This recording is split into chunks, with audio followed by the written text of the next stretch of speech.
Hello T&T, welcome back to another week of Awana. Man, I have missed you guys. Yeah, absolutely. It feels like it's been a long time since we saw each other last. Since the last time we had a verse video, right? Now, I've missed you and I want to see you in person even more than I want to talk to you through a video, okay? And that is why I'm excited to remind you that we have a thing called Family Night Out happening in just a few weeks. Yeah, Family Night Out. We're going to have a lot of kids here in the church just like you, and together we're going to socially distance ourselves with our families, all right? And we're going to be playing some games, we're going to be singing songs, we're going to have Bible lessons, videos, the Awana store is going to be there. I mean, it's going to be incredible, okay? And we can't wait for you to be a part of it. And also, we can't wait for you to have some fun with your own families in your own living rooms. We want you to have just as much fun at home as you do here. So we're also providing you with a ministry called Family Night In. And these two ministries are going to be happening every week. We'll be switching one to the other every other week. You can find all sorts of information online. So you and your moms and dads, go check it out on the kids ministry section of our church website. We can't wait to see you there. Sign up online today, okay? But let's talk about what we're learning this week, because you guys did a great job finishing up the story of the Bible. And you guys learned all the books of the Bible, Genesis to Revelation. I mean, we learned about the main themes of the Bible, the different kinds of books, and now we're starting something new. Now we're going to be learning the story of redemption. Redemption is an interesting word and a really important theme in the Bible. To redeem something means to buy something back. And the story of redemption is the story of us being bought back for God from sin. Don't worry, we'll talk a whole lot about it in the weeks to come. But let's start off with the very beginning. How everything started in the very beginning of the story of redemption. All right, so let's get started off. Genesis 1:26, all right? Then God said, "Let us make man in our image, according to our likeness. Let them have dominion over the fish of the sea, over the birds of the air, and over the cattle, over all the earth, and over every other creeping thing that creeps on the earth." Now, boys and girls, there are two very important words that we need to highlight here. The very first one is right here, image. Let us make man in our image. And the second one is over here, dominion. All right, so first of all, what does it mean to be made in the image of God? Because you and I are made in the image of God. Well, what's an image of anything? If I said that there was an image of Mickey Mouse, what would that mean to you? That would mean that you saw like a picture of Mickey Mouse, right? Like that's how that works. You and I are the image of God. Does that mean that we look like God? Well, you would think that's what it means, right? But actually, no. God doesn't look like you and I. That's what I thought when I was your age.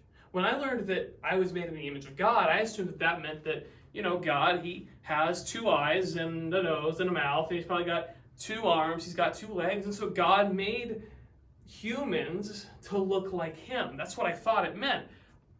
But really, it doesn't. As a matter of fact, God kind of doesn't look like anything. He's a spirit. He's invisible.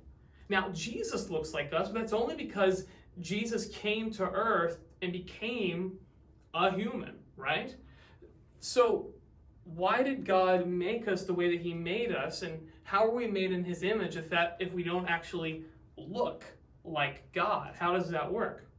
Well, the answer is kind of right here. You see, back in those days, if you were the king of a country, people said that you were the image of the gods. So you had a king ruling over all their subjects, and all the different people in the land would say, that king, he is the image of God. He's ruling us on the God's behalf, right? But when Moses, who wrote Genesis, wrote all this down, he wanted to make something very clear to the Israelites. He wanted to make it very clear that they weren't supposed to have a king who was the image of God ruling them on God's behalf. No, in fact, he wanted them to know that God was directly ruling them. And since he was directly ruling them, they in turn were the image of God to the whole world. Think about this. Every human being is made in God's image. Every human being is ruling the rest of the world on God's behalf. What does that mean? That means that you, watching this right now, you rule the world on God's behalf. Yeah, how do you like that? That sounds pretty cool, doesn't it? Yeah, you are king of the world. I mean, not just you. Also, every other human being ever is king of the world. But you're one of the kings of the world. That's kind of special, isn't it? I mean, when you're king of the world, you have some very important jobs. That means you're supposed to take care of the world. And by taking care of the world, you're supposed to take care of God's creation. What does this mean? It starts by meaning don't litter. Yeah, absolutely. When you just leave your trash lying on the side of the road, you're not taking proper care of God's earth. When you put trash in a trash can, then you are being a good person having dominion or rulership over the earth, right? It also means taking care of God's creation that are animals. If you go and stomp on an ant just because you're bigger than them, you're not being a good image bearer or a good ruler over God's creation, because you're just kind of abusing your power over ants. Can I tell you a quick story? I told this story to the youth group the other night too, all right? And I think I almost made some of them cry, all right? So maybe you'll be stronger than them, all right? I remember when I was 5 years old, I was over at a friend's house. I won't say his name to be published on the internet, all right? I was over at a friend's house when I was roughly 4 or 5 years old, and we wanted a ball, all right? Now, the family dog, not my family dog, his family dog got a hold of the ball and then went and took the ball and sat up on the front porch. Now, this made my friend very angry because he wanted the ball and he tried to get the ball back from the dog, but the dog would not give it. So my friend started kicking his dog to get the ball back. Well, this made me very angry. And the reason it made me angry was because I knew that we weren't supposed to take good care of animals. And just because an animal has something that we want, that doesn't mean we can be mean to the animal and kick it or hit it or something like that to get what we want back, right? No, absolutely not. So what do you think I did? I ran and told his mom. That's what 5-year-olds do. Now, boys and girls, I'm trying to make a point. My point is that you are an image bearer of God. You are king over the world, all right? Because God, he has rulership over the world, but you, being in his image, means that you also have rulership over the world on his behalf. But that's not all that being an image bearer means. God loves relationships. He loves connecting with people in a special way and knowing people on a very intimate level. Boys and girls, you could not live, you could not survive without relationships. Think about it. Think about all the people you talk to on a daily basis. Your mom, your dad, your brothers, your sisters, your teachers, your friends, other family members. You need other people in your life. And God hardwired you that way. He made you that way so that you have to talk to other people and you have to grow closer to other people. That's on purpose because you're made in the image of God. God loves relationships and he made you to love relationships as well. Also, God made you in his image by making you eternal, by making you last forever. Not your body, but your soul. Your soul is going to last forever. Even after you die, it's going to go somewhere. It can go to heaven and be with God forever, or it might go to hell and be separated from God forever. So, that's also important. What are you going to do with your eternal soul because you're made in the image of God? Other things in creation don't have eternal souls. Animals don't have eternal souls. Trees don't have eternal souls. Flowers don't have eternal souls. When they die, that's it. They're done. But you're special. Why? Because you're made in the image of God.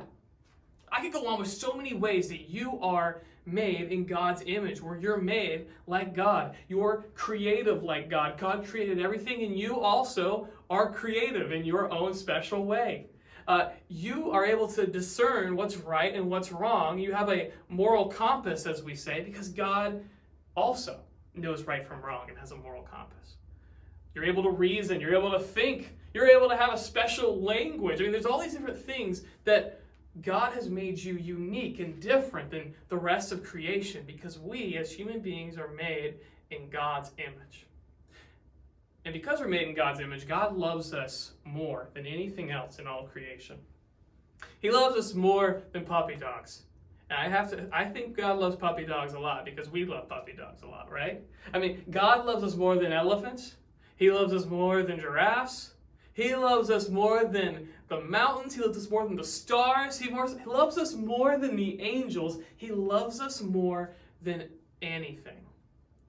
And that's really important to remember, that we are very special, but also because we sinned, it becomes very important to God to redeem us.